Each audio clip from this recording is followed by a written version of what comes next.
관계 모델의 지지자들은 전통적인 역동 모델의 전제를 대신할 수 있는 일관된 대안을 제시하고자 한다.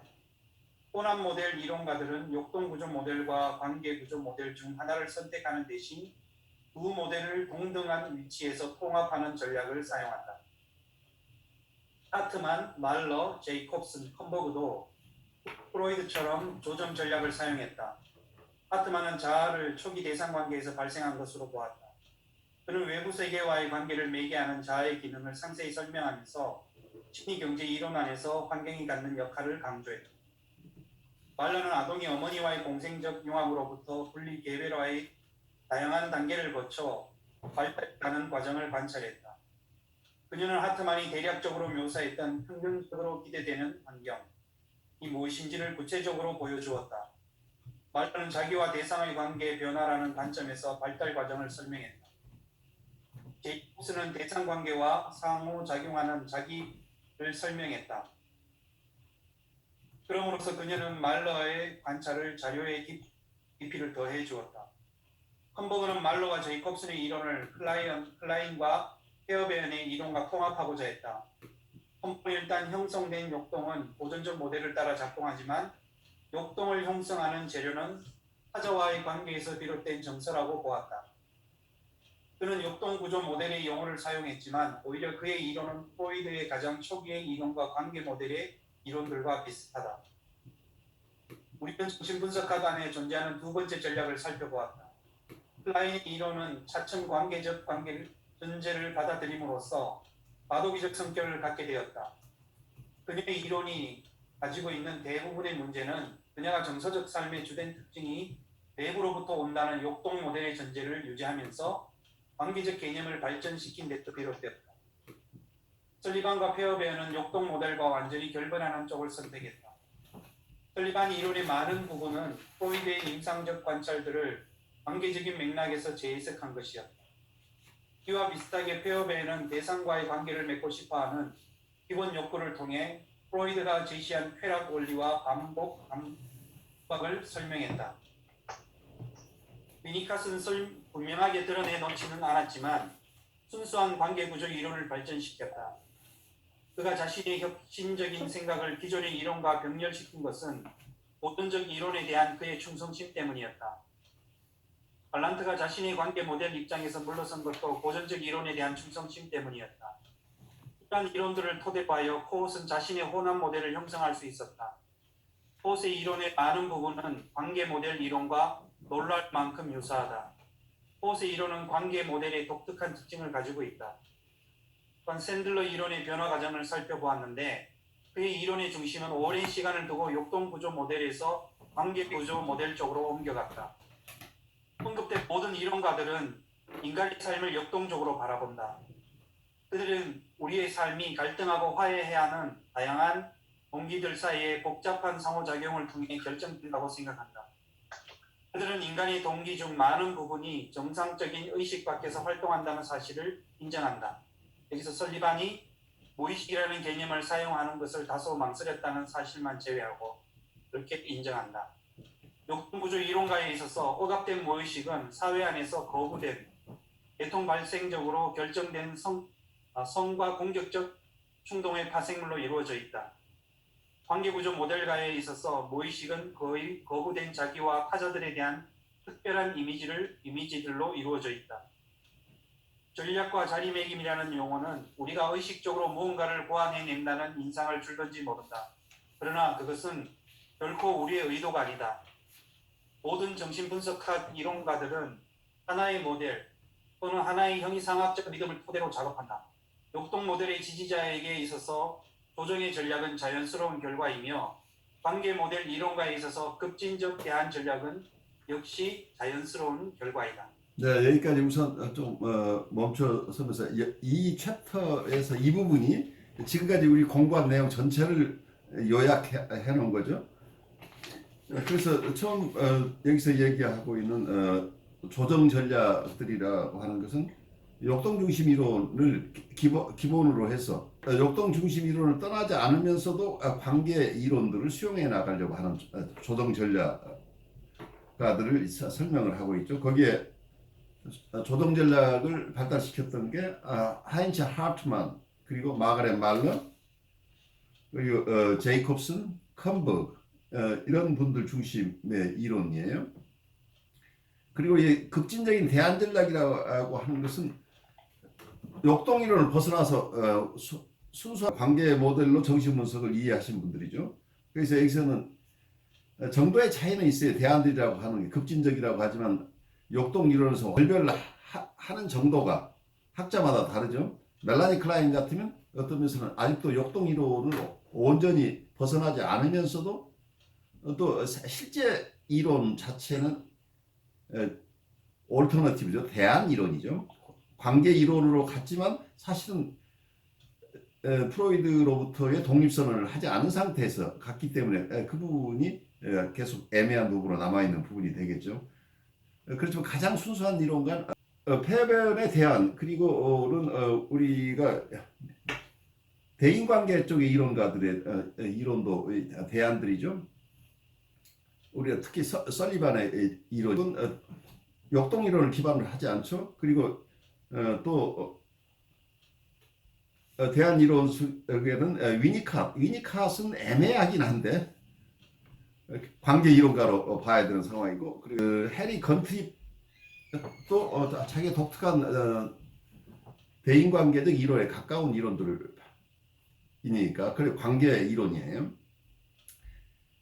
그래서 미국의 대인관계 이론이나 대상관계 이론가들이 주로 관계 이론을 아주 중심에 서 있는 거죠. 그런데 현대에 와서는 지금 이 책을 이 저술을 한 스테판 미첼이나 이런 분들은 지금까지의 관계 이론들을 다 통합을 해서 관계적인 요소를 가진 이론가들을 다 통합해서 대상관계도 아니고 대인관계도 아니고 그냥 관계 이론, 리레이셔널 티어리 이렇게 큰 엄브렐라를 세워서 다 통합해내려고 하는 그런 경향들이 있죠. 이 인터서브젝티브 사이코애널리시스 혹은 리레이셔널 티어리, 리레이셔널 사이코애널리시스라는 개념으로 해서 그 역동 이론과는 각을 세우는 관계 모델 쪽의 이론들을 다 통합해서 이게 관계 이론들을 이해하려고 하기 때문에 현대에 와서는 대인관계나 대상관계나 너무 엄격하게 구별하지 않고 관계 이론으로 발전하고 있다 이렇게 볼 수 있겠죠.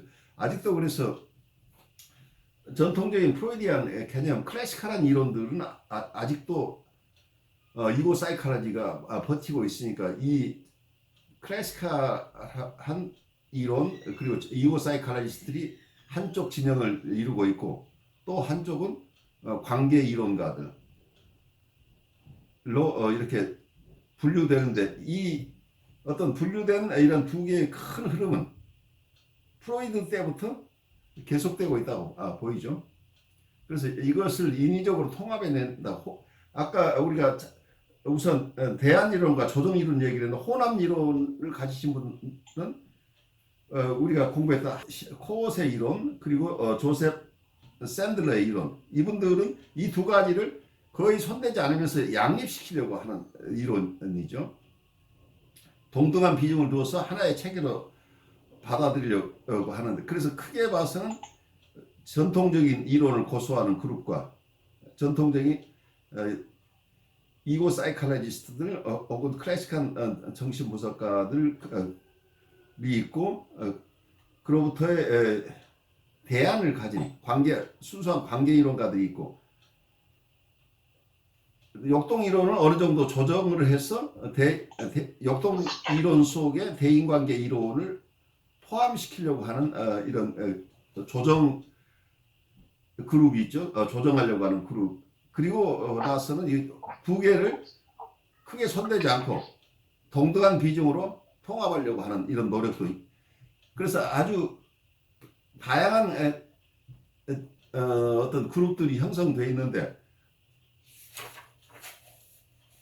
이런 다양한 이론들 속에 이번 학기 지난 학기에서 여러분들에게 내가 계속 여러분들하고 의논했던 것은 이렇게 아주 굉장히 다양한 것 같은데 깊이 들어가면 관계 구조 모델이냐 역동구조 모델이냐 이 두 가지를 가지고 큰 그림을 가지고 보면은 이제 아마 이번 챕터를 읽으시면서 여러분들이 상당히 수월할 거예요. 그동안 너무 다양한 이론가들의 얘기를 이리저리 들으면서 이걸 구별하는 것을 어느 정도 여러분들이 익숙했기 때문에 지금 오늘 결론 부분에서는 여러분들이 상당히 개개인의 이론이 구체적으로 어떤 것이었느냐를 떠나서 관계구조 모델이냐 아니면 역동 구조 모델이냐는 이 두 가지 큰 흐름을 이해한 후에 인디비듀얼 각 개개인의 이론가를 여러분들이 읽기가 굉장히 수월해졌을 거라는 생각을 하는데 우리 나중에 나눠보죠. 모델들과 진단들. 역동 모델과 관계 모델은 병리를 일으키는 원인에 대해서 서로 다른 견해를 갖는다. 정신분석가가 환자를 바라보는 방식, 환자의 갈등을 서술하는 방식, 환자를 진단하는 진단 범주 등 분석가의 관찰의 전제가 되는 이론적인 가정, 적 모델에서 나온다. 예를 들면 자아심리학자들의 이론적 수정이 있기 전에 역동 모델은 정신병리를 성적 기능의 손상이라는 측면에서 이해했다. 실은 신경증 환자는 성적으로 손상되는 사람으로 정의했다.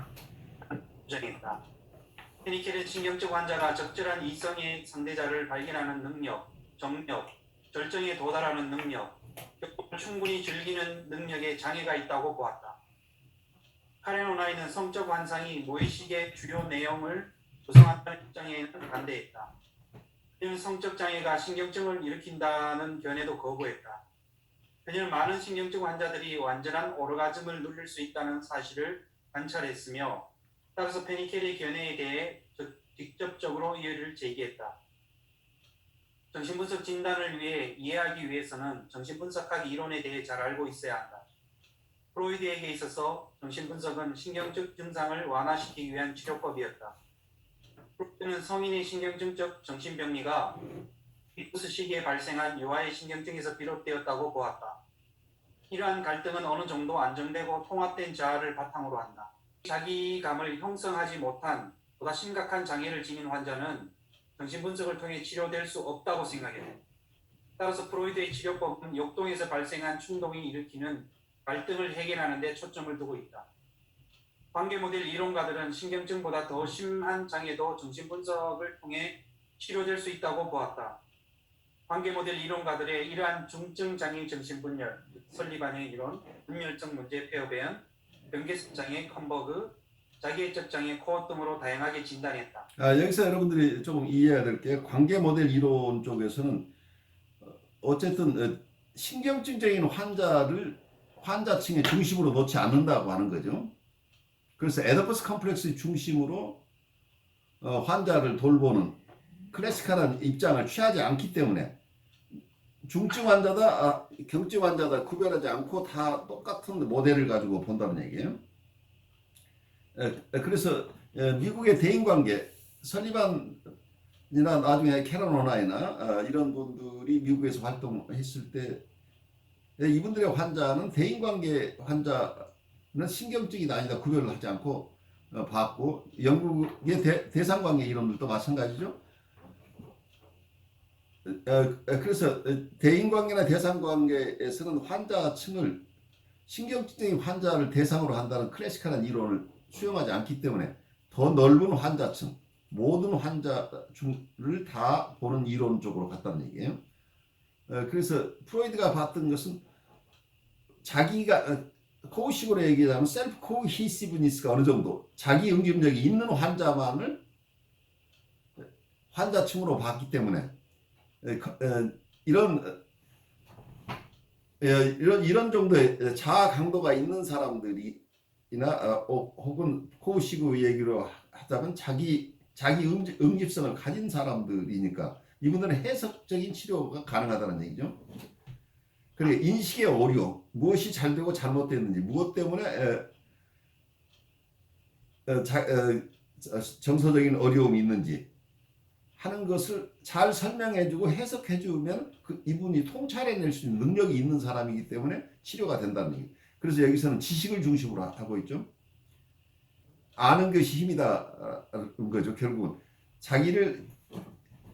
자기 안에 일어나고 있는 역동들을 잘 이해하도록 도와주면 자기가 여기에 대한 바른 인식을 갖게 되면, 바른 언더스탠딩을 하게 되면 이분은 어려움에서 벗어날 것이다 하는 이런 입장이죠. 그래서 환자층 자체가 굉장히 제한되어 있다는 얘기죠. 정신분석적인 방법으로 치료가 가능한 사람들은. 근데 대인관계나 대상관계에서는 그런 특정한 환자층만을 대상으로 하는 이론이 아니라고 하는 점에서 훨씬 넓은 이론이죠. 그리고 어떤 면 여기서 캐런 호나이 얘기가 나오는데, 캐런 호나이는 여러분들이 전에 공부했듯이 신프로이디안 학파의 중심의 성분 중에 한 분이죠. 설리반이나 같은 시대에 교류하면서 어떤 대인관계를 발전시키신 분인데, 어떤 이론적으로 프로이드 이론을 정면으로 반박한 책을 쓰신 분이에요. 1950년대. 그러니까 모든 사람이 프로이드에 충성하는 것을 평생 동안 어떤 그 충성에서 벗어나서는 안 된다는 이런 그런 진영 논리가 에서 한 발자국도 못 움직이는 대부분의 분석가들 속에서 이 여성분은 프로이드의 이론의 허구점을 하나하나 밝혀서 프로이드 이론을 자기가 따르지 않는 이유를 명백하게 밝혔어요. 그러니까 책으로 논박을 하신 분이니까. 그래서 최초의 여성 어떤 페미니스트 사이코 애널리스트죠. 그전에도 여성분들이 있긴 하지만 프로이드의 이론을 정면으로 이렇게 반박하면서 남성 위주의 정신분석 세계, 여성에 대한 바른 이해를 주장했던 분이에요. 그러니까 굉장히 선구적인 입장에 있었던 거죠. 그래서 폴리티컬하게는 어떤 정신분석 세계에서 거의 매장되다시피 돼버린 거죠. 그렇지만 그분의 이론은 알게 모르게 많은 이 혼합 이론가들이나 조정 이론가들에게 다 그분의 이론들이 스며들어가 있는 것으로 보여요. 그만큼 어떤 중요한 역할을 했지만 실제로 그 이후에 후진들이 본인이 캐런 호나이로부터 영감을 받았다는 얘기는 거의 안 하는 이런 그냥 숨겨진 이론가가 되어버린 거죠. 그렇지만 그분의 자신의 저서가 지금 남아있기 때문에 우리가 그분이 직접 쓴 저서를 통해서 많은 것을 우리가 배울 수 지금도 있는 거죠. 그래서 여러분들이 캐런 호나이의 이론을 책도 굉장히 평이한데 한국에도 번역서가 많이 나와 있는데 번역서 중에는 오류가 너무 많아요. 사실은 번역이 너무 엉망이 돼서 그걸 이해하기는 조금 쉽진 않은데, 그래도 캐런 호나이의 글들을 읽으면 임상에서 큰 도움을 받아요. 제 경험으로는 굉장히 심플한데 인간을 이해하는 툴들을 가지고 있어요. 우리 그 다음으로 가죠. 네. 영국 학파 안에서 분열적 성격 장애의 범주가 커다란 힘을 끌고 있는 반면 미국 자기심리학 안에서는 자기의 범주가 큰 관심을 끌고 있다. 건출립 같은 미국 학자들이 논의했던 분열적 환자의 임상 사례들은 포트 같은 미국 학자들이 논의했던 자기애적 성격 장애의 임상 사례들과 매우 유사하다. 이러한 용어의 차이는 임상적 자료와 현상학적인 관찰 내용에서 비롯되었다기보다 욕동 모델에 대한 충성심의 차이에서 비롯되었다. 자기애라는 진단적 명칭은 리비도 이론을 연상시킨다. 반면 분열적 상태라는 용어는 단순히 정신 안에 분열이 발생했음을 가리킨다. 여기서 분열된 것은 초기 경험들을 배열하는 과정에서 나뉘어진 자아 또는 자기이다. 진단에 관련된 두 번째 논쟁은 오디푸스적 신경 환자가 존재하느냐라는 문제에서 비롯되었다. 문제를 해결하는 방식에 따라 그 이론가의 위치가 정해졌다. 페어편은 오이디푸스적 신경증 환자가 존재하지 않는다고 보았다. 이러한 견해는 관계 모델을 가장 순수하게 지지하는 그의 특성에 따른 것이다. 그의 이론에서 모든 신경증과 정신병은 아동과 양육자와의 관계 경험 안에서 발생한다. 그러므로 그는 모든 정신병리의 핵심에는 분열적 현상이 존재한다고 보았다. 욕동 모델 지지하는 이론가들은 본능적 갈등에서 비롯된 오이디푸스 신경증의 개념을 유지한다. 코웃은 신경을 역동과 구조라는 고전적 개념에 의해 설명되는 진단적 실체로 간주하였다. 신경증은 관계 모델로부터 파생된 새로운 설명체계, 자기 심리학을 필요로 하는 자기애적 장애와 대조된다. 폐허병과 달리 코어색에 있어서 진단상의 두 범주, 두 이론적 모델은 상충하지 않는다.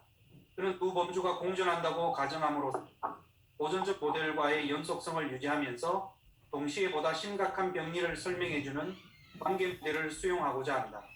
란겔은 코어스의 이론을 격렬하게 비판하면서 역동 모델 초심리학 심리학을 방어했다. 란겔에 따르면 초기 모든 전이신경증은 자기애적 갈등을 가지고 있으며 자기애적 신경증 환자들은 항상 전이를 형성한다는 사실을 깨닫게 되었다. 이렇게 주장함으로써 란겔은 코어스의 이론적 기반을 공격했다. 험버그 역시 두 진단 범주를 통합하려고 했다. 그는 성격 장애를 높은 수준과 낮은 수준으로 나누었다. 험버그는 관계 모델 이론을 받아들이면서도 오이디푸스적 개념을 보존했다. 험버그는 낮은 수준의 장애에서 자기 표상이 좋은 측면과 나쁜 측면으로 분열되는 것을 방어하려는 시도가 중심적인 문제임을 보았다. 다른 신념을 가진 이론가 이 부분이 여러분들 무슨 얘기인지 알아듣겠어요? 그 번역 자체가 여러분들이 이해하는 방해가 될 것 같아서 제가 좀 원문에 386쪽에 있는 얘기인데 제가 그 원문을 조금 읽어드릴게요. 지금 이 얘기가 장애에서 여기는 번역한 내용이 어떻게 되어 있어요? 낮은 수준의 장애에서 자기 표상이 좋은 측면과 나쁜 측면으로 분열되는 것을 방어하려는 시도가 중심적인 문제다. 이 말이 이해되느냐는 얘기예요. 분열이 안 되도록 방어하는 것, 그게 장애다. 이렇게 지금 되고 있는데 실제 이해가 되나요? 이분은 분열성 환자는 분열 자체가 방어죠. 근데 마치 분열이 되지 않도록 하는 것이 방어인 것처럼 지금 번역이 되어 있는데 제가 원문을 읽어드릴게요. Koenberg's lower level disorders are characterized by primary reliance on defensive techniques organized around splitting of self and object representations. 원문의 얘기는 무슨 얘기냐면 이 낮은 수준의 장애에는 대상과 자기 표상의 분열을 중심으로 조직된 방어 수단에 주로 의존한다.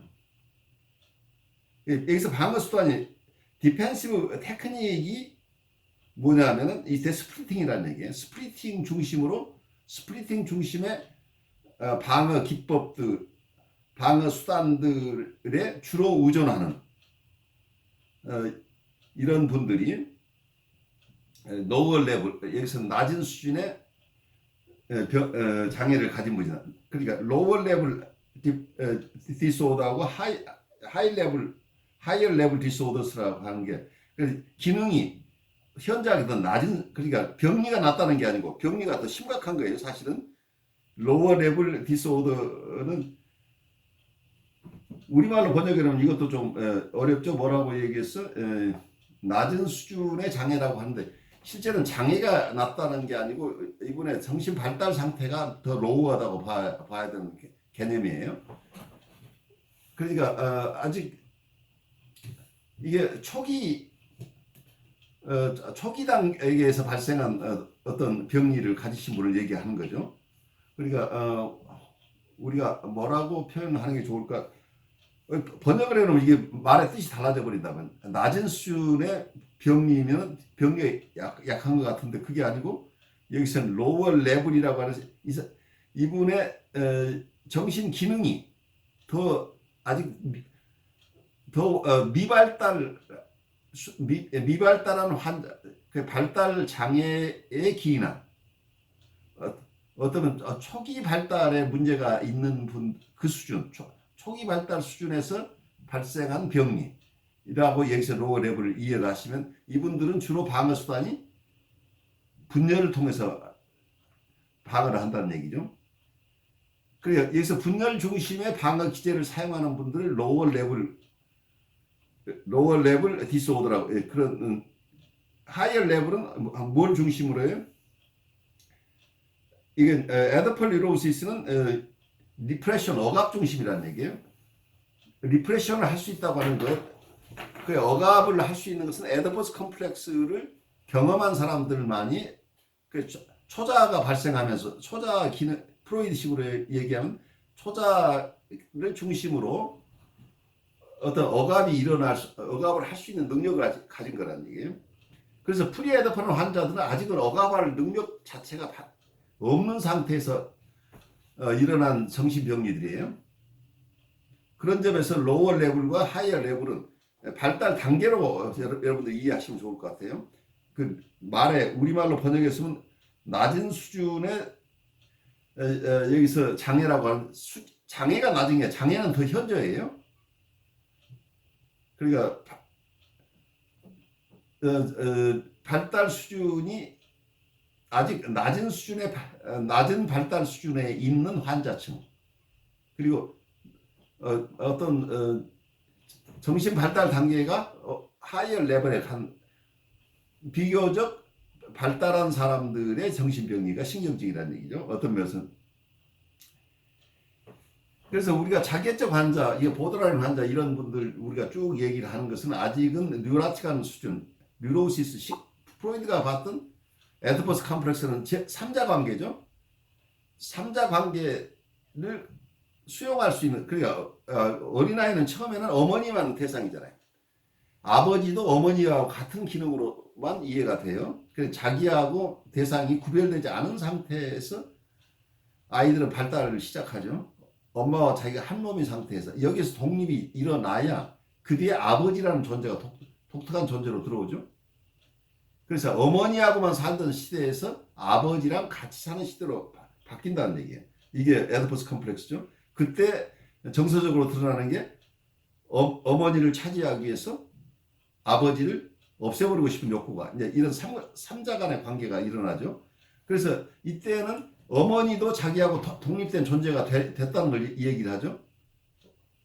어머니를 자기 것을 독점하고 싶다는 것 속에는 사실 그 이전 단계에서는 어머니는 자기잖아요. 어머니하고 자기가 하나라는 얘기. 분리가 안 돼 있으니까.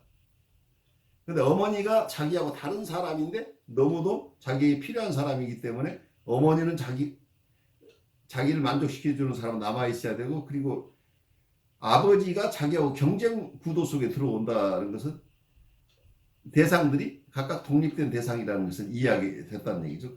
그래서 아버지에 대한 어떤 공격성과 어머니에 대한 성적 욕구, 이 두 가지가 첨예하게 이런 정서들이 함께 아이들이 가질 수 있는 단계는 아주 어린 나이에서는 안 된다는 거예요. 분리개별화가 되면서 말로 식으로 분리개별화가 일어나면서 이런 현상들이 오게 되겠죠. 그래서 여기에 여러분들 번역된 것 중에 여러분들 이해가 안 되는 부분 이거 확실하게 알고 가셔야 된다는 얘기. 이 부분이 스플리팅을 중심으로, 하나는 억압, 리프레션을 중심으로 하는 방어예요. 그러니까 억압을 할 수 있는 자기 안에 있는 어떤 충동들을 자기 스스로 조정할 수 있는 것. 사람이 리프레션을 하는 사람이죠. 그 충동 조절이 어느 정도 되는 사람들이라는 얘기예요. 리프레션을 사용하는 것. 그런데 리프레션을 할 능력이 아직 없는 사람들은 리프레션이 안 되니까 어떻게 해요?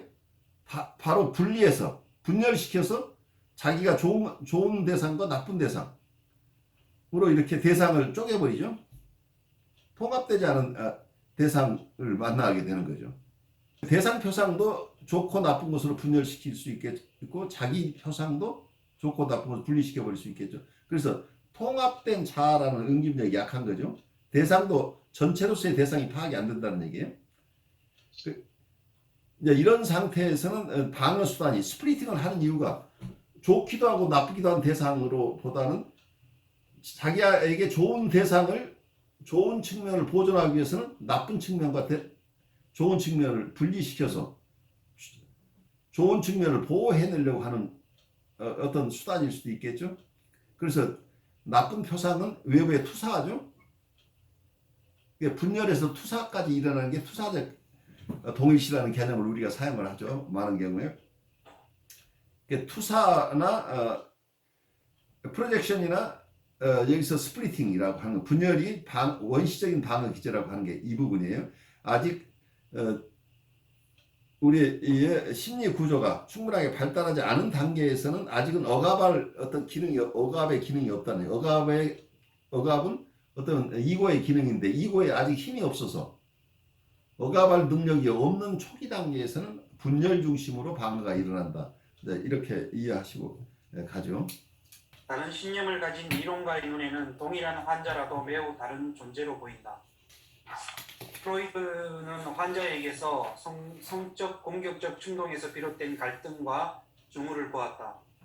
페어뱅은 같은 환자에게서 초기 대상에 대한 애착과 충성심에서 발생한 갈등과 증오를 보았다. 또한 프로이드처럼 인간의 병리가 하나의 보편적인 원인에서 발생하는 것으로 보는 대신 병리에 대한 두 가지 진단 범주를 모두 받아들였다. 함버그는 오이디푸스적 신경증에 대한 프로이드의 관점을 유지하면서도 환자에게서 초기 대상 관계에서 비롯된 병리적 내력을 보았다. 링겔은 오디푸스적 갈등이 드물게 발견되는 현상이라고 주장하는 프롬 라이히만의 주장을 반박했던 자신의 과거의 진술을 인용한다.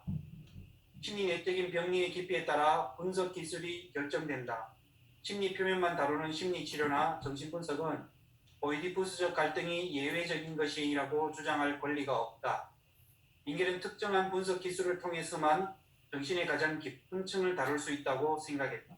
이분은 클래시컬한 이고 사이칼로지 입장에서 대인관계나 대상관계 이론들 별로 탐탁지 않게 여기는 이런 견해를 보이고 있는 거죠. 본인들이 가진 분석 기술만 최고의 기술이라고 우기는 측면이죠. 다른 쪽은 아직 제대로 공부를 안 해서 잘 모르는 영역이다. 그분들은 이런 분석 기술을 아직 터득하지 못해서 그런 것이다라고 상대방을 조금 높이 보지 않는 이런 표현들이죠. 그래서 어떤 이 진영 논리가 엄청나게 발달되어 있다는 게 정신분석에서 자기 학풍을 통해서 모든 것을 해소하고 다른 쪽에 어떤 학풍에서 나오는 이론들을 있는 그대로 잘 수용해 주지 않는 이런 오래된 그런 경향들이 정신분석 세계에 특히 학파 간에 편견이 너무 많다고 보여요. 모든 이론이 정신분석 이론은 눈에 보이지 않는 이론이기 때문에 자기하고 다른 이론에 대한 비평을 하려면 그 이론을 충분히 이해한 후에만 비평이 가능한데 그만큼 이해하려면 엄청난 공부가 돼야 된다는 것 때문에 서로 다른 이론들을 수용하는 데 한계가 있어요.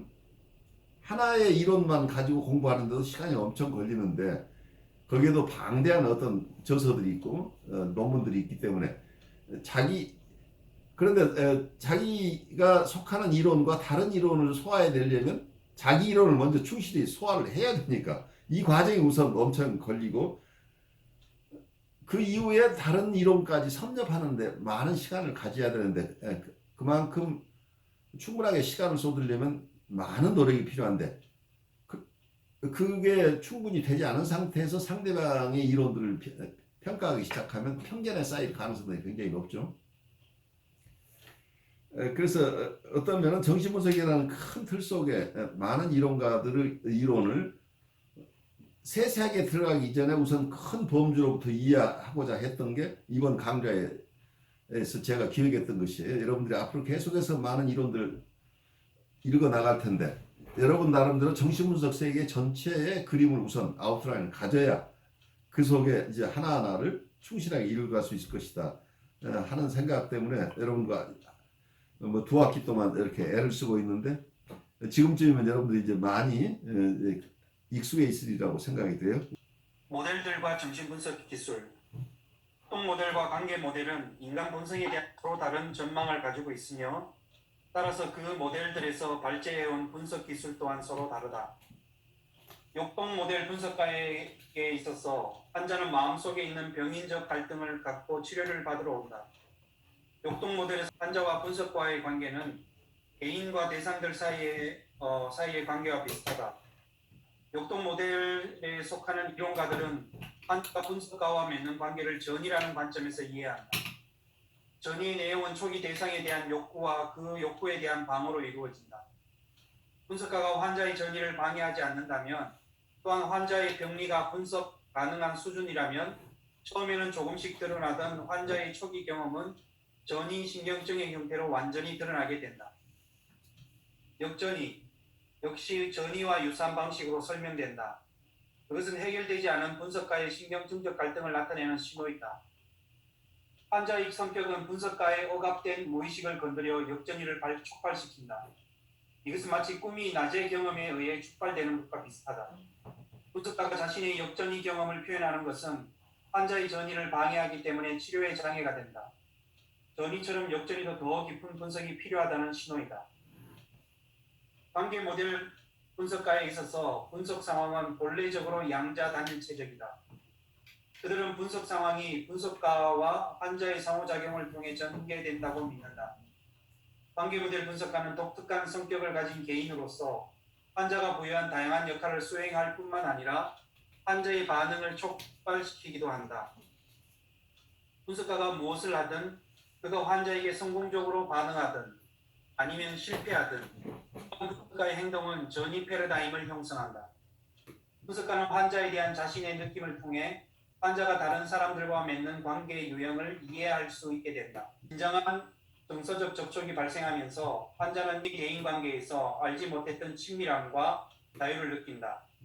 이러한 환자로 하여금 불안이나 나쁜 대상에 대한 애착 때문에 유지되던 옛 관계 유형을 청산하게 만든다.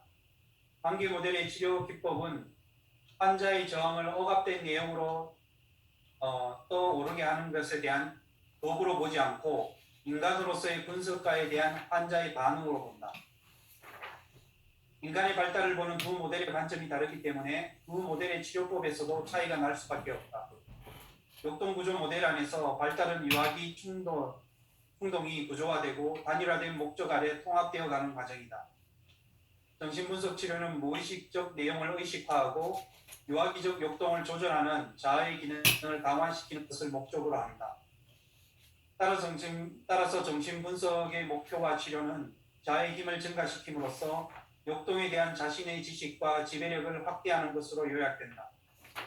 분석가는 환자에게 자신의 방어와 그 방어를 이래 무의식적 충동을 해석해 줘야만 한다.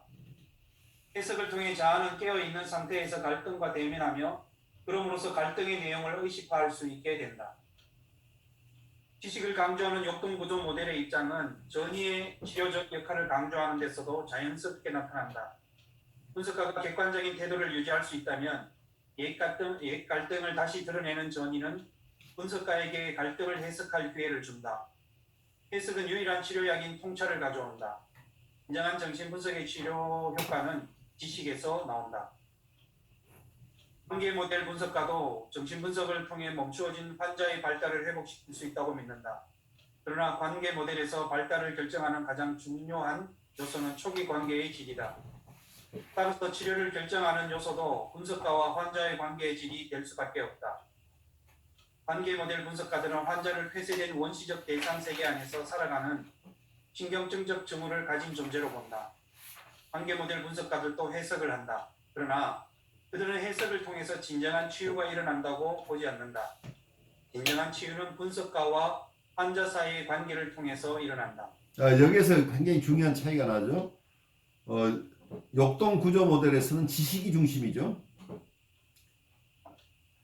그래서 어떤 해석을 통해서 어떤 지식을 전달하는 게 굉장히 중요하다는 얘기예요. 통찰 중심이죠. 통찰이 있으면 치료가 된다고 보는 입장이고, 관계구조 이론에서는 통찰이 어떤 경우는 해석을 사용하지만 해석 자체도 하나의 관계구조 속에서 이해를 하는 거죠. 어떤 면에 해석을 사용할 때도 그 해석 자체로부터 치유가 일어난다고 보기보다는 분석가와 환자 사이의 관계가 건강한 관계가 이루어짐으로써 치료가 일어난다고 보는 거죠. 그래서 진정한 치유가 분석가와 환자 사이의 관계로부터 온다고 하는 이 통찰은 어떤 면에서는 모델 간의 큰 차이죠. 한쪽은 통찰 중심이고 한쪽은 관계 중심이라고 하는 게. 그래서 기법상에 엄청난 차이가 나요. 그래서 무엇이 해석이냐고 하는 것도 각각 다른 것 같아요. 어떨 땐 경우에 따라서는 해석을 한다고 하자면 해석이 다른 이론에서는 그게 정서적 이모셔널 커뮤니케이션 개념으로 이해하는. 그래서 이 해석이라고 하는 것 속에 지적인 부분과 정서적인 부분이 함께 있다는 것을 우리가 이해를 하면 이 두 이론을 우리가 일정 부분 다 통합해내는, 이 임상 기법으로서는 이 두 가지를 다 어떤 면에서는 어느 분석가는 이 두 가지 이론을 융합해서 쓴다고 보여요. 왜냐하면 우리가 해석을 한다고 하지만 완전히 지적인 것만 가지고 해석이 이루어지질 않는다는, 여기는 항상 카그니티브한 부분, 그러니까 지적인 부분, 인텔렉츄얼한 부분도 있지만 또 하나의 이모셔널 컴포넌트가 따라갈 수밖에 없기 때문에 이 두 가지가 다 이걸 포함되어 있는 해석이 일어난다고. 그 진정한 해석은 어떤 정서적인 컴포넌트가 충분히 포함된 해석이어야 되기 때문에, 그 공감을 전제로 한 진정한 어떤 상대방에 대한 이해를 중심으로 가기 때문에 그 이해가 지적인 이해뿐만이 아니고 정서적인 이해까지가 포함돼야 되지 않느냐, 저는 그렇게 생각을 해요. 그래서 이게 이분법으로 볼 부분은 아니고 해석 속에서는 통찰적인 부분과 관계적인 부분, 이 두 가지가 함께 가야만 진정한 해석에 이를 수 있지 않을까, 그 효과적인 해석이 될 거다 하는 생각을 하는 거죠. 같은 해석이지만 어떤 경우에는 같은 말이지만 직접 통찰을 주는 해석으로 받아들이는 사람도 있지만 어떤 사람 이게 정서적인 커뮤니케이션으로 해석을 하는 경우가 얼마든지 있다고 보여요. 그래서 공감해주는 공감적인 해석을 하는 경우도 얼마든지 있죠. 그러니까 그게 표현이 해석으로 드러나느냐 아니면 그게 정서적인 커뮤니케이션이라는 어떤 좀 독특한 형식으로 우리가 조이닝이나 미러잉 기법이라고, 용어가 그렇게 조이닝이다 미러잉이라고 하지만 사실은 그것이 해석적인 요소를 또 포함하고 있는 거죠. 그래서 실제로는 각각 진영에 따라서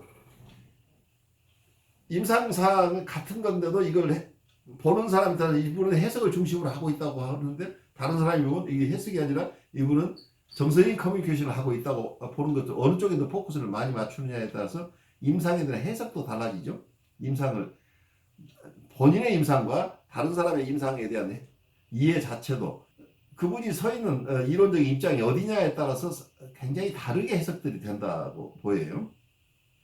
그래서 제가 어느 분하고 그런 얘기를 좀 한 적이 있어요. 대상관계나 대인관계 쪽에서 하는 얘기가 현대정신분석이나 이고사이칼리스트가 하는 얘기하고 서로 상반되는 것 같지만 똑같은 것을 각각 다른 이름으로 부르고 있는 경우도 꽤 있어 보인다. 그래서 서로 너무 다르다는 것만 보지 말고 같은 부분도 서로 이해하려고 하는 노력이 필요하지 않겠느냐 하는 얘기를 한 적이 있어요. 너무도 이게 다르다고만 보는 측면이 너무 많은 것 같아요.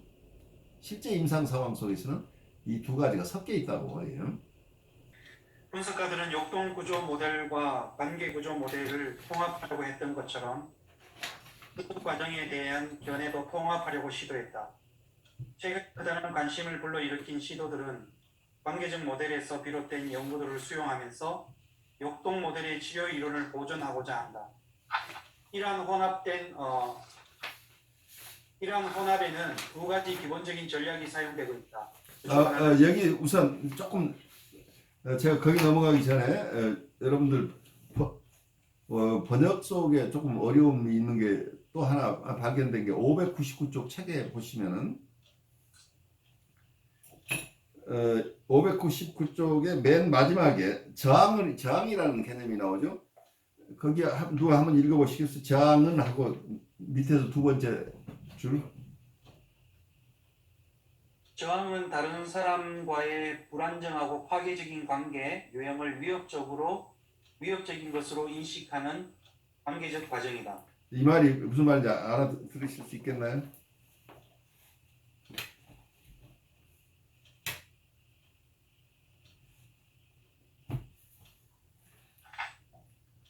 여기선 관계 이론에서 저항을 이해하는 것을 얘기하고 있죠. 저항은 무엇로 보느냐? 근데 그게 원문에는 어떻게 되어 있냐면 it is a relational process involving wary and sabotaging patterns with another person who is perceived as threatening. 여기서 무슨 얘기냐면 위협적인 존재로 지각되는, 위협적인 존재로 인식되는 다른 사람과의 조심스럽고 비협력적인 관계의 과정이다. 이렇게 원문을 봐야 될 것 같아요. 그러니까 여기서 불안정하고 파괴적인 관계 유형을 위협적인 것으로 인식하는 게 아니고 대상을 여기서 이제 관계적인 모델에서 어떤 때 저항이 일어난다고 보느냐면 내담자가 볼 때 상담자가 위협적으로 느껴지는 경우란 얘기예요. 겁나는다는 얘기야, 상대방이. 그래서 자기를 이해해주지 않고 있는 대상으로 느낄 때 저항이 일어난다는. 우리가 선생님 만나서 선생님이 나에게 위협적이면 아이들이 자기 얘기 안 하잖아요. 그 얘기를 관계적인 측면에서 저항을 이해할 때 그렇게 이해한다는 얘기죠. 상담자가 굉장히 위협적으로 느껴지게 되면 우선 내담자 입장에서는 어떻게 되죠? 거기에서는 굉장히 말하는 게 조심스럽죠. 그래서 조심스럽고 그리고 자기가 하는 얘기를 다 얘기했다가 또 어떻게 비난받을지 모른다는 것 때문에 자기를 잘 드러내지 않는 사보타지가 일어난다는 얘기예요. 사보타징 어떤 이런 상황이 돼버리죠. 그 패턴 자체가 아주 조심스럽고 비협력적인 태도, 비협력적인 어떤 양태를 띠는 관계가 발생한다는 얘기예요. 그게 저항이라는 얘기예요. 근데 그 내용이 지금 아마 번역하면서 원래 의미가 많이 상실돼 있어서 여러분들 일깨워드리는 거예요. 그 심플한 얘기예요. 그리고 관계이론에서 저항은 상담자가 위협적으로 느껴질 때 위협적인 대상으로부터 침해받지 않기 위해서는 굉장히 조심스럽게 대하고 그리고 자기 속에 있는 얘기를 안 해야 되겠죠. 이게 저항이라는 얘기예요. 자기한테 드러나는 것 의식적이가 무의식적이가 간에 자기를 잘 드러내는 것이 위험하다고 느낀다는 얘기죠.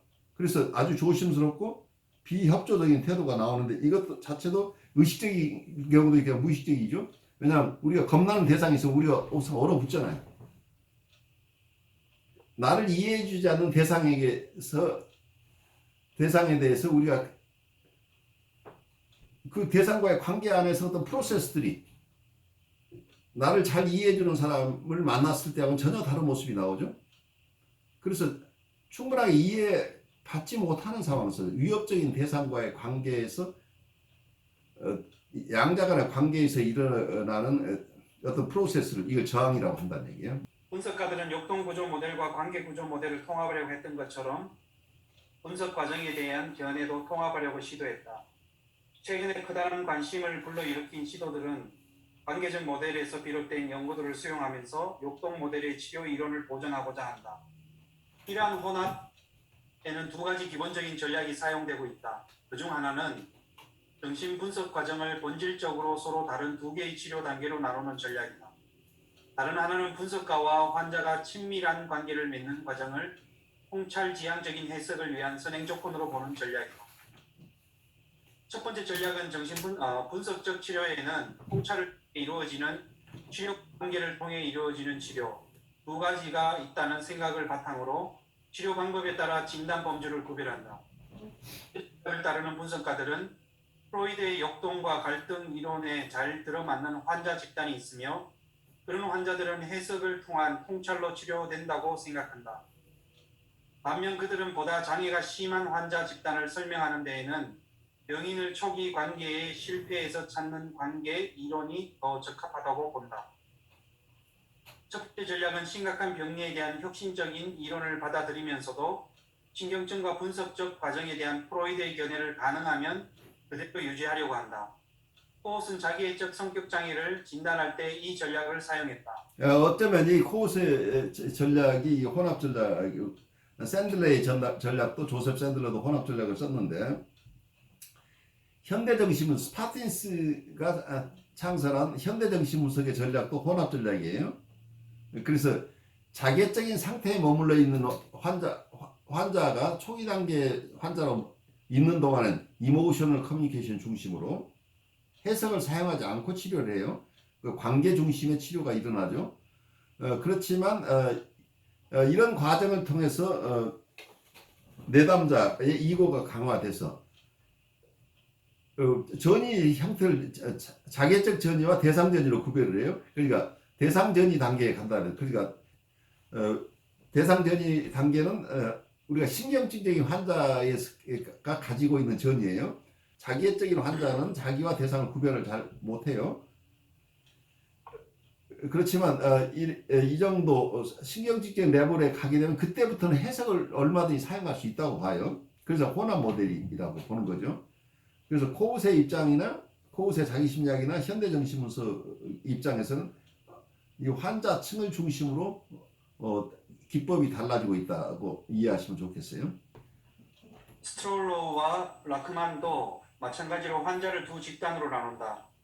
그들은 심리 내적 갈등으로 인한 정신병리와 발달적 공백, 결함, 정지로 인한 정신병리를 구별할 필요가 있다고 말한다. 장애 정도가 덜한 전자의 경우 성적, 공격적 원망과 그것에 대한 방어를 해석하는 보존적 치료 모델이 적합하다. 반면 장애 정도가 심한 후자의 경우 관계적 치료 모델이 적합하다. 스플로우와 라크만에 따르면 분석가가 이런 원시적인 자기 대상과 관계를 형성하는 것이 자기 표상과 대상 표상의 점진적인 분화와 통합과 공고화에 필수적이다. 두 개의 치료 모델을 혼합하는 첫 번째 전략은 환자의 병리 정도에 따라 진단적 범주를 두 개로 나누는 것이다. 그렇게 함으로써 보존적 치료 모델을 보존하면서 한편으로 보다 심각한 환자를 위해 관계적 치료 모델을 도입한다. 관계 모델 치료 기법을 도입하면서 보존적 치료 기법을 보존하려는 두 번째 전략은 환자와 분석가의 분석적 과정에서 결정적인 역할을 한다는 사실을 무시하지 않는다. 그러나 환자와 분석가의 관계는 단지 진정한 치유를 가져오는 해석에 쓰는 선행 조건일 뿐이라고 생각한다. 두 번째 전략이 가장 정교화된 이론은 그린슨의 작업동맹 이론이다. 그린슨은 환자와 분석가의 관계를 전이와 작업동맹이라는 두 가지 차원으로 구별한다. 전이는 본능적 만족을 추구하는 초기 대상관계가 분석가에게 옮겨진 것이다. 그린슨은 본능이 좌절과 만족 추구가 전이 현상을 일으키는 기본 동기라고 주장한다. 고전적 이론에서처럼 그린슨은 통찰과 기억을 가져다주는 전이 해석이 치료적 요소라고 간주한다. 그러나 그는 해석을 위해서는 먼저 작업 동맹이 있어야 한다고 주장한다. 관계 모델에서는 그린슨이 언급한 분석가의 이러한 자질들이 치료 효과를 가진다고 생각한다. 그러나 그린슨은 이러한 자질들을 순조로운 해석을 위한 선행 조건으로 생각한다. 그는 이러한 방식으로 환자와 분석가의 관계를 두 가지 차원으로 분리시킨다. 하나는 전이와 통찰을 가져다주는 전이 해석의 차원이며 다른 하나는 순조로운 전이 해석을 위한 예비 작업인 작업 동맹의 차원이다. 작업 동맹 개념을 보존적 분석적 치료 기법 안에 통합하려는 그린슨의 이론은 자기 모순을 가지고 있다. 그러나 그의 연구는 역동 모델 치료 기법 안에서 점증하고 있는 환자와 분석가의 관계의 중요성을 부각시켰다는 점에서 의미가 있다. 그래서 여기에서 어떤 면에서 작업동맹이라는 개념을 가져와서 아무리 해석만 가지고 치료가 안 된다는 걸 이분들도 알아요. 그러니까 어떤 초기적인 상태에 있어서는 치료가 안 된다는 걸 알기 때문에 일정한 부분은 아예 배제를 했죠. 초기 환자들은 정신분석적인 치료의 대상이 되지 않는다고 대상을 어쩌면 치료 대상에서 많은 부분을 제외시켰어요. 신경증적 레벨에 있는 사람만 정신분석의 대상이라고 봄으로써. 그렇지만 그 신경증적 레벨에 있는 분들 자체도 해석만 가지고 치료가 안 된다는 얘기예요. 그래서 여기서 우선 작업동맹이 일어나야 된다. 작업동맹이 내담자가 상담자와 같이 공동으로 자기의 문제를 공동으로 찾아 나가서 치료에 협조하는 협조자 관계를 돼야 된다는 얘기죠. 그러니까 어떤 면에서는 내담자가 자기를 리플렉션 할 수 있는 능력이 있어야 되지 않겠어요? 협력하려면. 그러니까 내담자의 이고 자체가 성찰하는 이고가 있어야 되겠죠. 그래서 건강한 이분이 어떤 익스피리언싱 이고 속에서 많은 정서적인 어려움을 겪고 있지만 또 한쪽에서는 합리적인 이고가 리스너블한 이고가 있겠죠. 그래서 상담에 왔으니까 상담자하고 협력하겠다는 건강한 자아의 기능이 살아있어야 그런 관계가 발달돼야 그때부터 해석을 할 수 있다. 이제 이런 개념으로 간 거죠.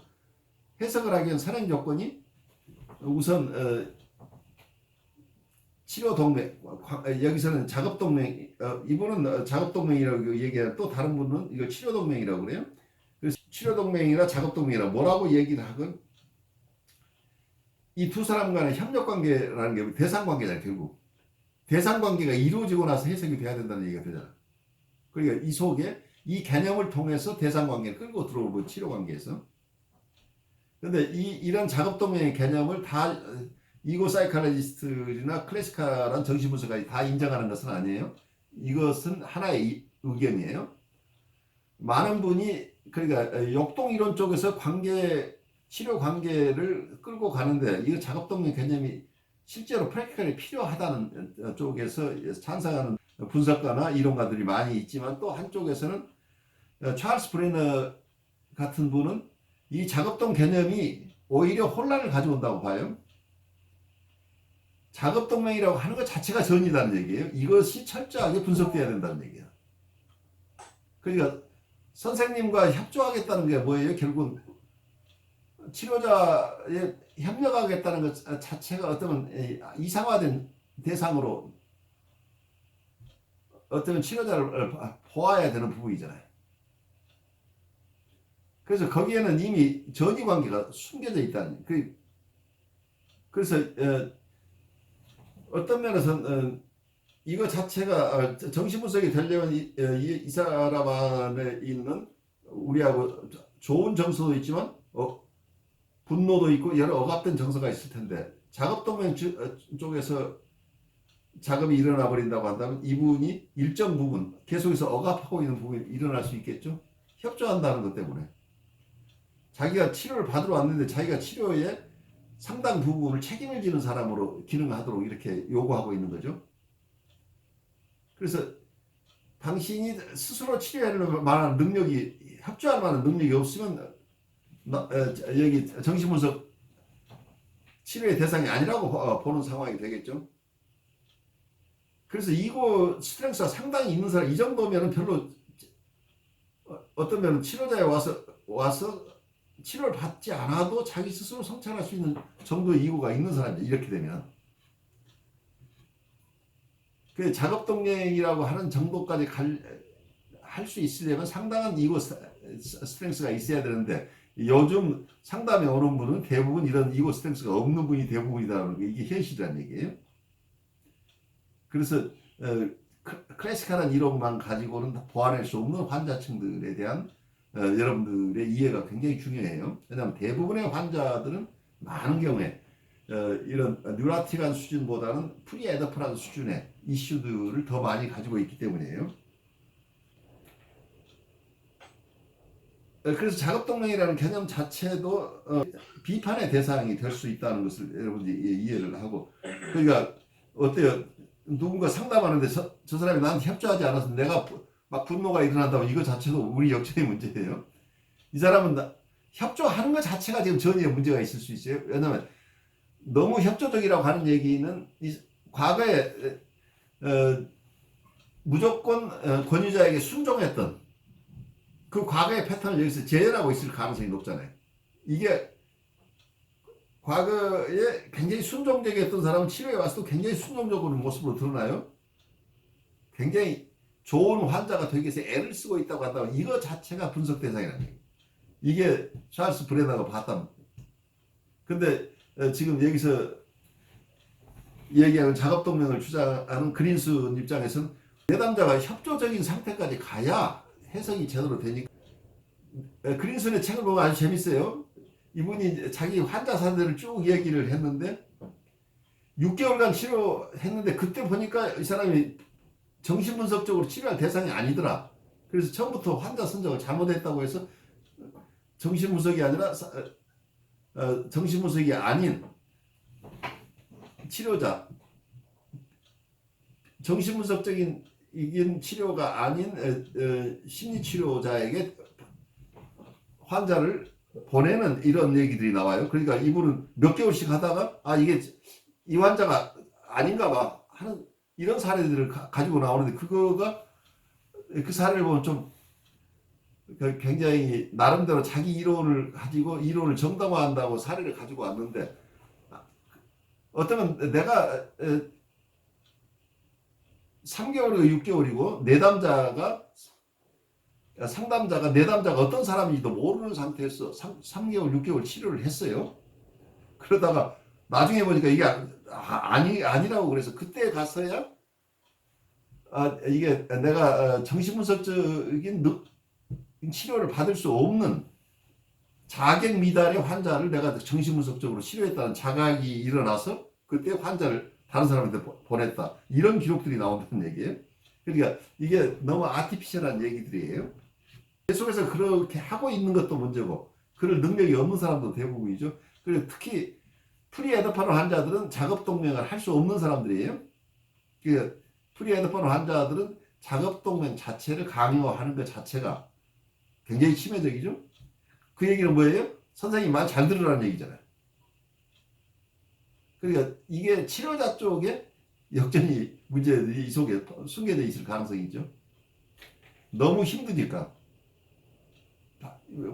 치료의 실패는 뭐예요? 작업동맹이 잘 이루어지지 않아서 이 사람하고 치료를 그만뒀다는 얘기는 다른 쪽으로 얘기를 하면 무슨 얘기예요? 환자 때문에 실패했다. 자기 때문에 실패했다는 게 아니잖아요. 그래 치료자 쪽에 미숙함 때문에 환자를 돌보지 못한다고 보질 않고 내담자가 아직 정신분석적인 치료를 받을 만한 수준이 안 돼서 내가 실패한 게 아니고 이분이 원래 정신분석적인 치료의 대상이 아니었던 걸 내가 간과했을 뿐이지 내가 치료를 잘못한 건 아니다. 이제 이런 쪽이 돼버리죠. 그래서 어쩌면 이런 이론들이 책임의 피해 방식으로 작용해버릴 가능성도 굉장히 높아요. 정신분석가는 절대 실패하는 일이었고 실패가 있다고 환자의 실패다라고 규정하는 이런 꼴이 되어버려요. 아주 조심스러운 이론이에요. 경우에 따라서. 호월드는 신경증 환자를 위한 고전적 해석을 포함한 모든 정신분석 치료를 분석가의 해석적 활동이 갖는 관계적 차원의 측면에서 재이론화했다. 어머니는 아동을 위해 아동의 심리를 조직하고 조절해준다. 아동은 이러한 어머니의 기능과 동일시함으로써 발달한다. 이와 비슷하게 분석가의 해석은 환자의 유아적 의미 체계와 분석가의 보다 발달된 인지 수준을 매개해 줌으로써 환자에게 통합 경험을 제공해준다. 환자는 분석가가 제공해준 이 통합 경험을 내면화한다. 그러나 노월드는 이론이 새로운 치료 기법을 제공하는 것이라기보다는 새로운 해석적 관점을 제안하는 것이라고 주장한다. 이와 비슷하게 길도 전이의 원인을 다른 곳에서 찾는다. 그는 분석가에 대한 환자의 반응이 그 시점에서 갖는 정확한 의미를 강조함으로써 환자와 분석가의 관계가 지니는 새로운 치료적 특징을 지적했다. 역동 모델과 관계 모델은 분석이 다르게 이해된다. 역동 모델은 분석가의 중립성을 요구한다. 그러나 관계 모델은 분석가의 참여를 요구한다. 환자의 갈등이 환경에서 비롯된 것이 아니라고 믿는 역동 모델은 환자가 분석가에 의해 방해받지 않는 포용적인 분위기와 환자의 자율성을 강조한다. 역동 모델은 역전이를 병리적인 현상으로 간주함으로써 분석가에게 미해결된 자신의 문제가 분석을 방해할 수 있다는 사실을 지적한다. 분석가의 참여가 필수적이라고 믿는 관계 모델은 분석가에게 환자와의 상호관계에 관심을 가지라고 촉구한다. 이러한 태도는 역전이를 공감적 도구로 사용할 수 있는 분석가의 능력을 증대시킨다. 관계 모델 분석가는 환자의 성장을 촉진시키기 위해 자신의 감정과 경험 모두를 활용할 수 있다. 역동 모델이 환자의 자율성을 강조한다면 관계 모델은 인간관계의 복잡성과 분석가의 모든 행동, 이 환자에게 영향을 미친다는 사실을 강조합니다. 수고 많으셨어요. 어쩌면 우리 다음 시간에 한 번 더 조금 더 다루겠지만 우리가 쭉 공부한 내용을 오늘 총 정리를 하셨어요. 정리를 하셨는데 우선 여러분들 오늘 발제하시는 과정 속에서 느꼈던 거 잠깐 나누는 시간 갖죠. 발제자부터 조금 나누시죠. 네, 이 광범위하다는 걸 느꼈고요. 그래서 굉장히 광범위한데 처음에 이제 각 챕터별로 공부할 때는 굉장히 복잡하고 그리고 막 그 속에 깊이 들어가서 저도 모르게 막 헤맬 때도 많았는데 근데 또 이제 오늘 이 12장의 전체를 정리하는 입장에서 볼 때 이제 와서 어렴풋하게 또 이해되는 부분도 많았습니다. 네. 간단하게 정리해서 나온 것들이라서 그렇지만 이게 또 이런 부분에서 또 관계 모델과 역동 모델의 구조로 나눠지면서 이론적으로 정리가 되는구나라는 그런 좀 작은 어떤 생각도 있었고요. 그래서 역동 모델이든 관계 모델이든 이리 하나 저리 하나 프로이드를 벗어날 수 없구나. 프로이드에 대한 이론에 대해서 벗어나려고 하거나 반대하거나 어떤 것들이지만 그렇지만 프로이드가 남겨놓은 족적에서는 벗어날 수 없고 어떻게든 또 그것과 연관될 수밖에 없다는 그런 생각도 많이 해봤습니다. 또 이러면서 또 한편으로는 중간에 저도 좀 들쑥날쑥한 것도 있지만 어렴풋하게 조금은 정리가 되는 그러한 것도 있었는 시간이었습니다. 저는 이런 정신분석 이론이나 관계 모델 이론이나 이런 용어에 대해서 굉장히 좀 취약한 부분이 있어요. 네. 그러니까 머릿속으로 뭐지? 하고 한 번에 딱 심플하게 떠오르지 않아요. 그러니까 그림 그리기로 따지면 난화 그리기가 있어요. 선으로 막 낙서하듯이 그림 그림. 현대 화가 컨템포러리 아트의 톰블리라는 화가의 그림도 약간 낙서하거든요. 근데 그런 그림 속에서도 가만히 지켜보면 어떤 형태가 드러나요. 이게 약간 코끼리 다리 같다. 코끼리 머리 같은데 뭐 이런 거 있다. 오늘 이 내용이 약간 어지럽게 그려진 그 낙서 속에서 어떤 이미지나 형태가 드러나는 것 같은 느낌이 저한테는 왔어요. 맨날 듣는 얘기인데, 맨날 프리웨지컬한 한자들 얘기인데, 맨날 자기애적인 한자들 얘기인데, 뭐지? 맨날 분열 얘기를 하는데. 그런데 오늘은 뭔가 다른 때와 달리 이게 수천 번 들어야만 어딘가 하나 내 거가 되겠지 했는데 뭔가 오늘은 조금 더 정리가 되는 것 같아요. 그래요. 다행이에요. 이 공부를 하면서 보니까 결국은 이 학자들 자체도 역동 모델이냐 관계 모델이냐 여기에서 자기들도 참 생각이 많이 왔다 갔다 하는구나 걸 이제 보게 되거든요. 그러니까 관계 모델을 이야기하면서도 결국 역동 모델의 이야기를 가져갈 수밖에 없고 또 프로이트 자신도 역동 모델을 가지고 있지만은 결국에는 자꾸 관계 모델에 대한 단서들을 자꾸 제공해줬던 것처럼 어떻게 보면은 사람을 대할 때 그냥 역동 모델로 해야 된다, 관계 모델로 해야 된다는 그런 정확한 그런 기준 자체가 없는 것 같아요. 그렇죠. 어떻게 보면은 결국은 그 관계 모델 쪽에 간다 할지라도 그 사람에 따라서 어떤 사람은 관계 모델 속에서도 역동 모델이 필요한 사람이 있고 어떤 사람은 관계 모델의 이야기만으로도 충분한 사람이 있는 것 같고 그런 것 같습니다. 그래서 어떻게 보면은 우리가 공부할 때 나는 관계 모델이 나한테 맞는 것 같다 해가지고 그것만 가지고 있을 게 아니라 그렇죠. 생각들을 가지면서 결국은 그 사람이 어떤 사람이냐를 찾아가는 것밖에는 방법이 없는 게 아닌가 그런 생각이 들었습니다. 그래 어떠면 우리는 나는 이쪽이야 하면서 상대방을 보지 않는 태도가 굉장히 위험하죠. 그게 부인하는 거란 말이에요. 저 이론에도 무슨 뭐가 있을 건데 우리가 나는 이쪽이 좋아 라고 해서 다른 쪽은 다 폄하해 버리는 것을 우리가 조금 조심해야 되겠죠. 각자가 가진 강점들이 있고 환자 층에 따라서 꼭 필요한 이론들이 여기저기 있는데 그걸 우리가 내가 선호하는 방식이 아닌 것은 배척한다고 한다면 내가 가질 수 있는 어떤 툴들을 많이 내가 미리 포기해 버리는 결과가 될 수 있겠죠. 부인 자체도 분열이네요. 그럴 수도 있죠.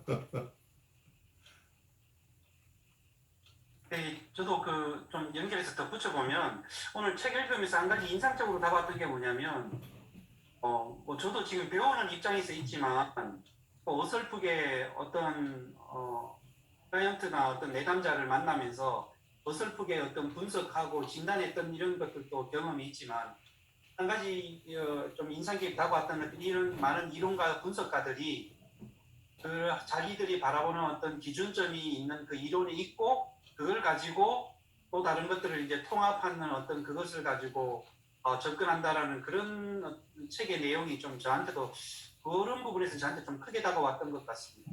네. 그러면서 이제 한 가지 생각하면 그러면 나는 어떤 구조 모델을 가지고 시도를 해볼 수 있나 아니면 시도해봤는지 생각했을 때 한편으로 보면 이것도 아니고 저것도 아니고 그렇게 하면 어설프게 말이 막 이렇게 앞뒤 막 뒤죽박죽 이런 것들이 너무나 많으니까.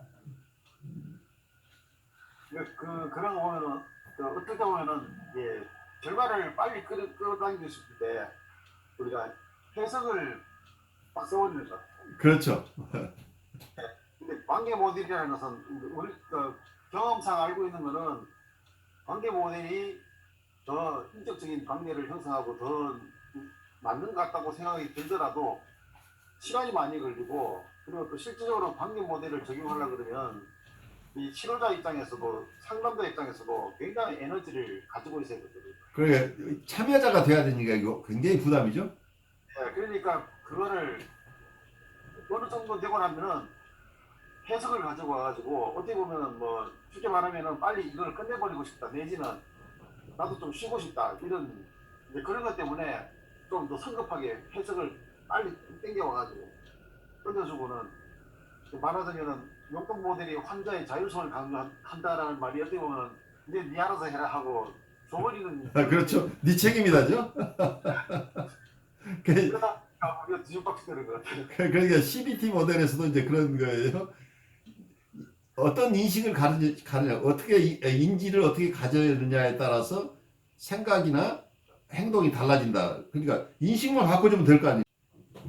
리스트럭처링 카그니션이라는 기법을 써요. 그러니까 인식을 바꿔주는. 근데 어떤 면은 카그니티브 한 치료 모델도 사실은 정신분석 쪽에서 본다면 해석을 하고 있는 거예요. 결국은 그걸 인지의 재구성이라고 하는 것 자체가 당신의 이러이러한 인식이 잘못되지 않았느냐 그 얘기가 해석이죠. 근데 그걸 해석이라고 부르지 않고 인지의 재구성이라고 얘기를 하고 있어요. 근데 해석 중심으로 아주 다이렉트하게 들어가는 게 CBT 쪽이겠죠. 그러니까 단기 상담으로 끌고 가는 거죠. 당신은 이거 때문에 문제야. 당신이 바라보라. 당신이 어떤 게 갈등 요인인지 당신이 이해를 하면 당신의 정서도 우울한 정서에서 벗어날 수 있을 것이다. 불안한 정서로부터 벗어나는 것은 당신의 인지 체계가 잘못됐기 때문이다. 그래서 당신이 당신을 바라보는 당신에 대한 인식이나 당신 부모님에 대한 인식, 마치 부모님이 항상 계속 위협적인 존재로만 느꼈던 부모님인데 잘 생각해봐라. 잘 생각해보면 부모님이 당신을 사랑해준 기억도 많이 있지 않느냐. 근데 이렇게 잘 인식이 대상에 대한 어떤 인식이 달라진다고 한다면 지금까지는 아주 공격성 위주였는데 우리 엄마가 사랑스러운 부분도 있네 하면서 정서도 달라진다는 얘기죠. 그 얘기가 맞긴 한데 그래 CBT 모델에서 하는 그 이런 어떤 비헤이비어럴이나 어떤 카그니티브 티어리 쪽에서 하는 얘기가 맞긴 한데 임상 실제에서는 건강한 사람들은 이 얘기가 아주 얼마든지 도움을 받는데 실제 어려운 사람 이제 인지 재구성이라고 하는 게 프리헤드폰 환자나 보통의 사람들 굉장히 치명적이잖아요. 너 멍청이야. 네가 지금 어떤 세계는 지금까지 당신이 봤던 것은 전부가 판타지라는 얘기죠. 전이라는 얘기죠. 결국은 너의 인식이 잘못됐다 하죠. 너는 너의 과거를 잘못 이해하고 있고 과거에 만났던 부모님에 대한 당신이 가지고 있는 어떤 인지 자체가 통합적이지 않고 나쁜 대상만 당신을 가지고 있는데 이걸 통합해라. 당신이 싫어하는 그 대상 속에도 좋은 점도 있지 않느냐. 그래서 잘 그걸 받아들인다면 그분과의 관계에서 긴장도 사라지고 불안도 사라지고 우울도 사라진다. 이런 얘기들을 하고 있는데 이게 CBT가 정신분석하고 다른 것 같지만 사실은 정신분석의 일부죠. 굉장히 해석적인 방법을 아주 단기 치료에 적용하는 것이라고 봐요. 그래, 우리는 치료할 때 이게 롱텀으로 치료를 한다면 우리가 관계를 맺으면서 치료를 해나갈 수 있는데 요즘 현대인들이 짧은 시간에 와서 몇 회기 만나서 나 좀 고쳐주십시오 한다면 CBT 쪽으로 갈 수밖에 없는 한계가 있겠죠.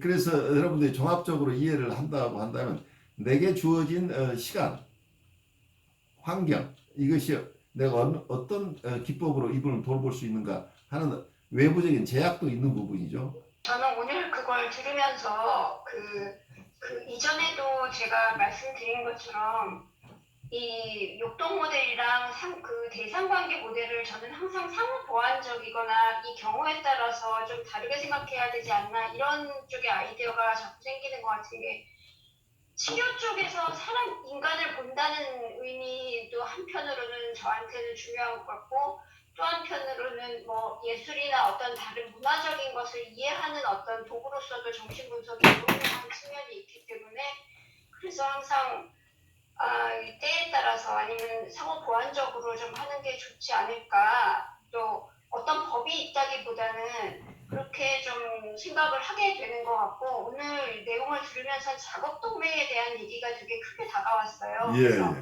이전에는 작업동매에 대한 데 굉장히 치중을 해야 되고 그게 좀 이상적으로 좀 실현이 돼야 되지 않나 이런 아이디어가 막연히 있었는 것 같은데 그게 제가 임상 경험이 부족하고 이래서 있었을지도 모르고 오늘 생각을 들으면서 너무 거기에 집착하지 말고 그 내담자의 어떤 관계를 어떻게 끌고 나갈지 그런 거에 대해서도 다양하게 어떻게 접근이 필요하다는 생각이 드는 것 같아요. 예, 아주 중요한 관점이에요. 그린슨의 어떤 치료동맹이나 작업동이라는 개념 자체가 어쩌면 분석가의 좌절을 해결하는 방법이었을지도 몰라요. 나는 왜 이렇게 매번 실패하는 거야?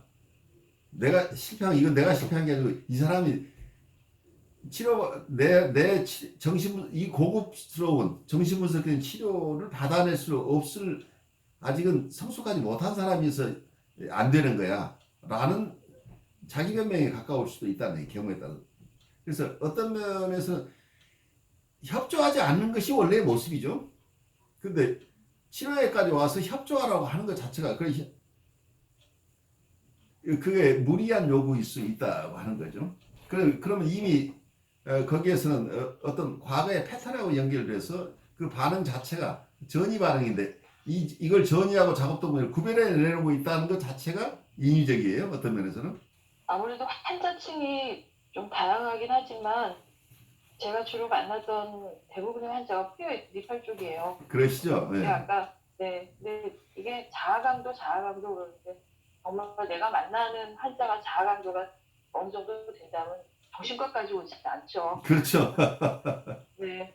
그래서 이 부분을 좀 더 내가 간과하고 무의식적으로 간과했던 거 아닐까 그런 생각이 들고 최근에 만나고 있는 환자에 대해서 걱정이 많이 있었는데 오늘 이 얘기를 다시 들으면서 내가 좀 너무 앞서갔구나.